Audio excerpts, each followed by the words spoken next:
আসসালামু আলাইকুম। আজকে আমি যে পিসিটা বিল্ড করব তার বাজেট হচ্ছে 40,000 টাকা বা এর আশেপাশে, এবং আমরা চেষ্টা করব সবচেয়ে ভালো কম্পোনেন্টগুলো নিয়ে বিল্ডটা করার, যেন ডে টু ডে টাস্কের পাশাপাশি গেমিংয়ের ক্ষেত্রে খুব ভালো আউটপুট দেবে। তো বিল্ডটি করার জন্য আমরা চলে যাব start take বিডিতে।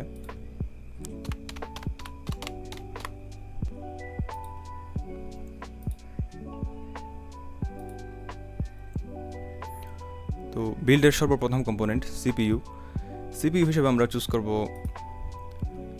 Ryzen 5 Pro 5650G। এর দাম হচ্ছে 17,200 টাকা।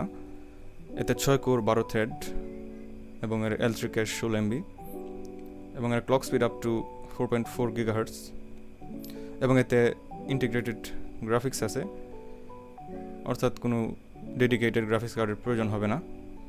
এর ওয়ারেন্টি 3 বছর। আমরা এটা চুজ করব।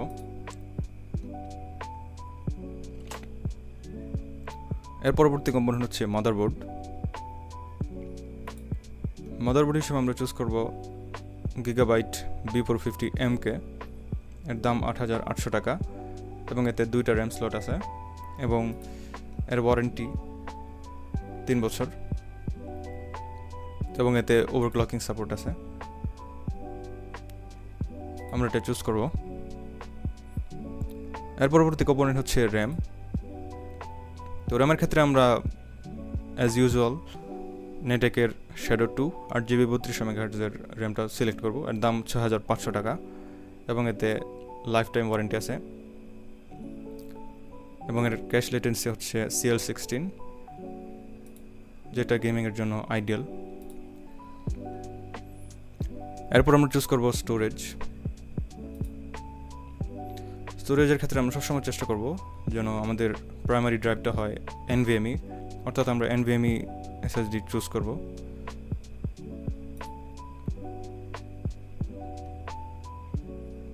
তো কালারফুলের CN600 Pro 256GB M.2 NVMe। এর দাম হচ্ছে 6,100 টাকা এবং এর রিড অ্যান্ড রাইট স্পিড বেশ ভালোই এবং এতে 3 বছরের ওয়ারেন্টি। আমরা এটা চুজ করব। তো এই হলো আমাদের মেইন কম্পোনেন্টগুলো এবং বিল্ডের সর্বমোট দাম গিয়ে দাঁড়ালো 38,600 টাকায়। তো এরপর আমরা চুজ করব কেসিং। আমরা এমন একটা কেসিং চুজ করব যাতে বিল্ট ইন পাওয়ার সাপ্লাই থাকে, কমপক্ষে 200 ওয়াট, এবং আমরা চেষ্টা করব একটা ফ্ল্যাশি এবং একটা বড় একটা কেসিং নেওয়ার।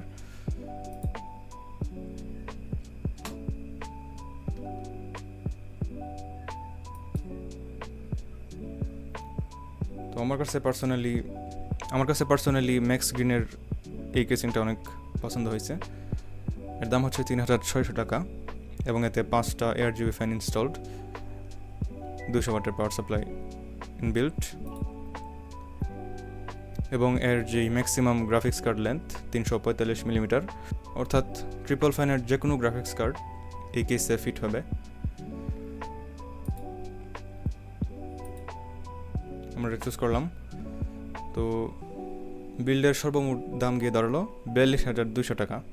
তবে আমি শিওর যে আপনারা যদি বিল্ডের এই কম্পোনেন্টগুলো নিয়ে আরেকটু খোঁজ নেন তবে শিওরলি 40,000 টাকা বা এর নিচে অবশ্যই পেয়ে যাবেন।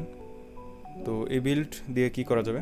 প্রথমত ডে টু ডে টাস্ক খুব ইজিলি হ্যান্ডেল করতে পারবে কোনো ধরনের সমস্যা ছাড়াই, এবং গেমিংয়ের ক্ষেত্রে স্পোর্টস গেমগুলো যেমন ভ্যালোরেন্ট, CS2, ফোর্টনাইট এসব গেম খুবই স্মুথলি চলবে। তবে সেক্ষেত্রে আপনারা চেষ্টা করবেন আরেকটা 8GB র্যাম লাগিয়ে নিতে, তাহলে সিপিইউ তার ফুল পটেনশিয়াল ইউজ করতে পারবে। এবং ভবিষ্যতে যদি কোনো গ্রাফিক্স কার্ড লাগানোর প্ল্যান থাকে তবে RTX 3060, RTX 4060, RX 6700 XT এইসব গ্রাফিক্স কার্ড খুব ভালো পেয়ার হবে এই সিপিইউটার সাথে, কারণ Ryzen 5 5650G কিন্তু সিপিইউ হিসেবে খুবই পাওয়ারফুল।